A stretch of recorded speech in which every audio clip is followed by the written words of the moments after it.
Aaron, how are you doing? I'm doing great. Thank you for interviewing me. This is cool. Definitely. My first time Skype. I know you're going to be an old pro by the time this is over with. Oh yeah, by the end of the night, I'm gonna Skype all the time. Well, like I mentioned to you, I've just been doing some of these interviews with some former contestants to kind of give people an idea of what the casting process was like for you, because everybody is a little bit different. And sometimes people hear, one former contestant saying, well, this happened this way, and then they start freaking out because theirs didn't happen that way. So I just kind of wanted to let people know that just because one thing happens one way for a certain person, it doesn't necessarily mean that it's going to happen that way for you. So kind of take us through how you ended up on the show from the very first time you auditioned. Was it a casting call? Was it a tape? Kind of take us through each season. The very first time I tried out was in 2006. I was living in Virginia at the time, and you guys were having an open call in Suffolk, Virginia, at a YMCA down there. So my sister gave me a call, and she was all hyped up on the idea. She wanted us to try out together because you guys were going to teams, and she wanted us to try out, and but she wasn't able to make it. So she wanted me to go by myself and represent for the both of us. So I went. I thought I was being slick going there. I think it started around noon or something like that, and I thought I was being slick, showing up about 6:30. Even though they said don't show up early, I was like, yeah, I'm gonna try to show up as early as possible. Be the first person in line. I got there, and I swear there's like 600 people outside. So other people had the same idea. So that was crazy, but it was cool though because I got a chance to meet a lot of cool people in line that were in the same boat as I was, and we had a ball just standing in line. So that was a lot of fun. The first time what they did was, I got a chance to, Jody Thomas was the casting person at the time, and her and Tad were the casting people that I went in to see, and they brought 10 of us in at a time, and it was just like a quick little 10-second interview asking you about yourself. I don't want to exaggerate. It might have been 10 seconds. We might have had 30 seconds. I forget exactly what it was. But just telling you about yourself and just, I guess, just try to stand out in that. And I remember I told them about my T-shirt design company that I was starting at the time. And it's called Whoop Ass Clothing. And it was called, I had a slogan that said, "We bring the whooping, you bring the ass." And that stood out to them. That they cracked up at that whole slogan. So I guess that's what got me a call back that time. And that was season 6, actually, I think. And, I was leaving the Y, and I was leaving the open call audition, and I remember I was traveling on 64 West in Virginia, and I got a call almost an hour later while I'm traveling on the road. I got a call saying that we would like to call you for a second interview, and I just flipped out. I pulled over to the side of the road and I started screaming, and I thought I made it. I was like, it's a sure thing. I'm in. This is it. I'm going to the ranch. I didn't know how much more I had to go through. I didn't know that it was a longer process. Surprise. And there was more people that I had to impress. I thought, that was it. I impressed who I needed to impress. I'm on the show. I didn't know it was the process was as long as it is. Second time I tried out in Philadelphia, and it was funny. It's the same situation. I was driving. I went to the open call, had a ball standing in line with all these people, just laughed the whole time. Everybody is full of life and excited and happy, and you see people with it feels like Mardi Gras because some people are out there with their costumes. And it's just funny though. But you have a ball that's standing in line with hundreds of other people. And I had so much fun standing in line in Philadelphia.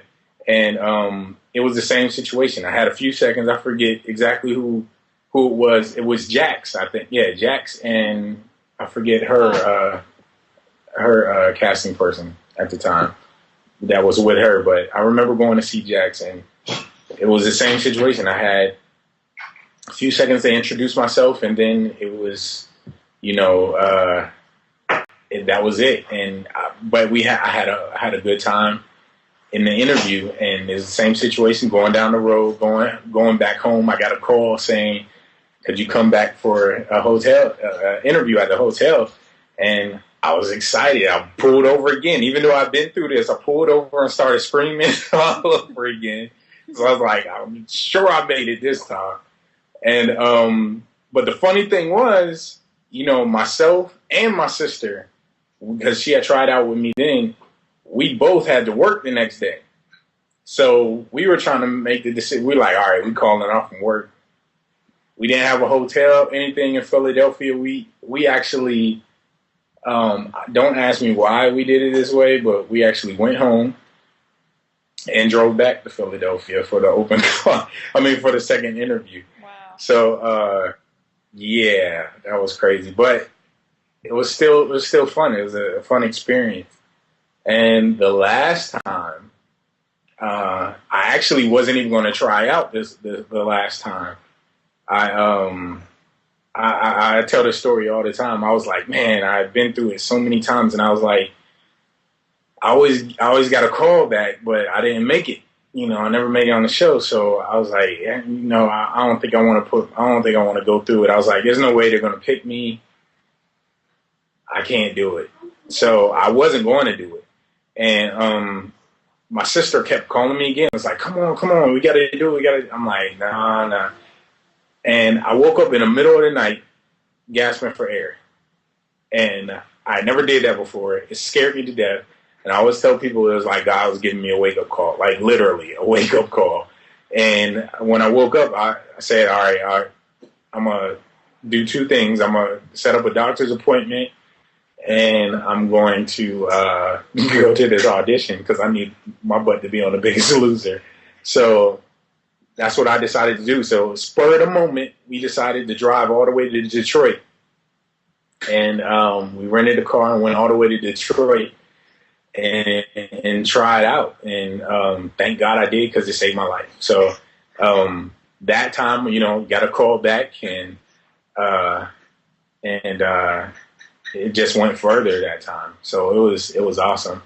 I don't know, but this last time I actually got a call.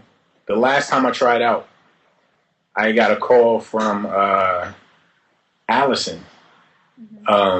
To actually, she was asking me, she said, are you going to try out this season? And I didn't want to tell Allison no. I was like, I don't know. I didn't know. I said I would probably go. I would probably go. She said if I go, she would give me a VIP pass this time. So I was still indecisive, and I wasn't going to go until I woke up gasping for air. So that's what got me going, and thank God I did. So that was pretty cool. But each time, and I tell people this all the time, but each time I tried out, no matter what, you still got to do your audition tape.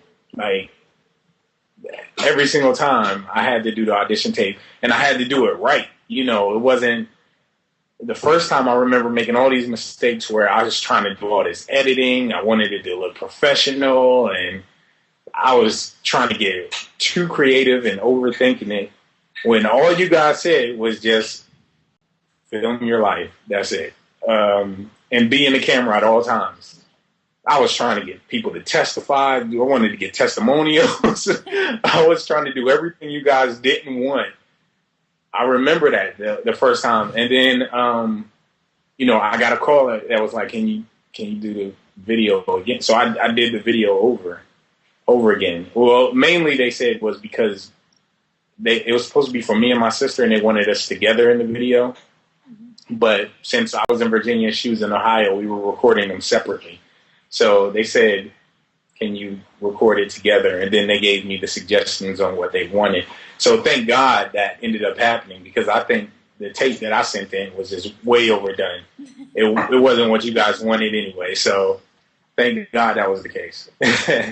But I each time I did the audition tapes, and I tried to get more and more crazy.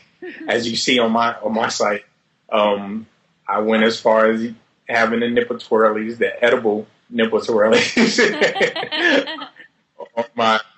on my audition tape. So I went far. From what I understand, you can tell me if I'm wrong, but from what I understand, and what's got me on is just be real, be genuine, and just come from the heart, because you guys aren't trying to hire actors. Right. You want real people that people can relate to. And so don't try to stage anything. I see people trying to stage all the time. I tried to do it. Tried to stage my lunch in ways that I never ever do. Never ever do it. And then like I said, the last time it was just like, nope, I'm gonna just record I was eating in the car. I just recorded myself eating in the car. Whatever it is, I just tried to keep it natural in whatever I do with my everyday life, and that's what got me on. So, I mean, they simply just asked me to say your name, your height, your weight, and then tell us something about yourself. That was the first one I went to, and literally that was it. And then everybody it was fun, it was funny. Everybody fed off of one another when everybody would tell them about themselves. Oh, and they also asked, what would you do if you lost the weight? What would be the thing you did if you lost the weight? That was a common question. And just hearing those responses cracked me up, and it had me blues for when it was time for me to say who I was and why I was there and what I would do if I lost the weight. By the time that came around, I was already feeling good. I was comfortable, and I was able to just lay it out there. Have you done it since you lost weight? Have you gone skinny dipping yet? Oh no, I haven't lost enough yet. So for that, I'm still. Hey, it's still a journey for me. I'm still going. I want to lose about 60 more pounds, and then I'll try out my skinny dipping. But right now, well, you look great. We're really, really proud of you. You're amazing, and you're doing great. Paying it forward with the American Diabetes Association, and I mean, they've been great. They reached out to me when I left the show, and you know, because I got diagnosed with diabetes on the show. I didn't know prior to that I had it. You know, I got tested several times and came up, didn't have it. But, you know, being on the show, they have the best equipment and the best doctors in the world. So with Dr. H and Sandy and everybody, and they monitored my blood and sugar levels for 2 weeks straight, you know, and found that I had sugar diabetes. So the executive director in Ohio was watching that, and she reached out to me as soon as I left the show. And, you know, it was already on my mind. I said I wanted to help out. I really, really wanted to help out. And I came up with this idea. I wanted to call it BL 360, like Better Living 360. And I said I wanted to help other people and families that were obese. I wanted to try to help them out and living that, you know, Biggest Loser lifestyle, like the way we did, and help them out. So as a result, they wanted to give me a national team for their Tour de Cure bike ride. So that's what we're working on right now, is a BL 360 national team where people will be able to, all over the country, be able to sign up for their Tour de Cure bike ride and ride on a BL 360 team and help raise money for the American Diabetes Association. And we're trying to do the same thing for the Step Out 5K walk also. And BL360, of course, is a social network where people can connect with me and other alumni from the biggest league. They can connect with them and just share stories and get advice and all of that, just to help out one another and be a support group. And I need it just as much as they need it. I need that support. So that's the reason why I created BL360.org, so where we can all connect. And it's an awesome try to get people to join my BL360 team for the American Diabetes Association's Tour de Cure, and to raise money for them. But as a way to raise money for that too, we're going to raffle off a body bug, and all of that money is going to go to the American Diabetes Association also. But people love those body bugs, so I'm going to keep going with that. You definitely should. And even though millions of people Zumba already, right? I figured I try to introduce it to as many new people as possible. So that's what we're doing. So Jesse's coming down from Minnesota, and Colleen from season 6, she's coming, and hopefully we see some other alumni coming and helping out. And it's also the pound for pound challenge. We're also getting people to pledge pounds there. So that's going to be cool. It's going to help out the people at the Second Harvest food bank, in my area for the Mahoning Valley. General Mills is going to donate, a pound of groceries for every pound that people pledge. So it's going to be pretty cool. Well, that's great. You're doing an amazing job paying it forward. And, that's what it's all about. Whenever we pick contestants, we try to find people that we know that, won't let the buck stop there. They'll continue on and help their families, help their communities, and, statewide, nationwide, whatever they can do to give back. So we appreciate you kind of using your celebrity and time on the show to do good things. So thank you for that. Thank you guys. Save my life, or at least I can do is try to save others. There you go. Well, thanks, Aaron, for spending a little time with us. And I know I'm a member of BL360.org too, so anybody that's watching this, if you ever have questions for the casting directors, be sure to let me or Aaron know. And if you let Aaron know, he'll get them to me, and we'll answer them as quickly and as best that we can. So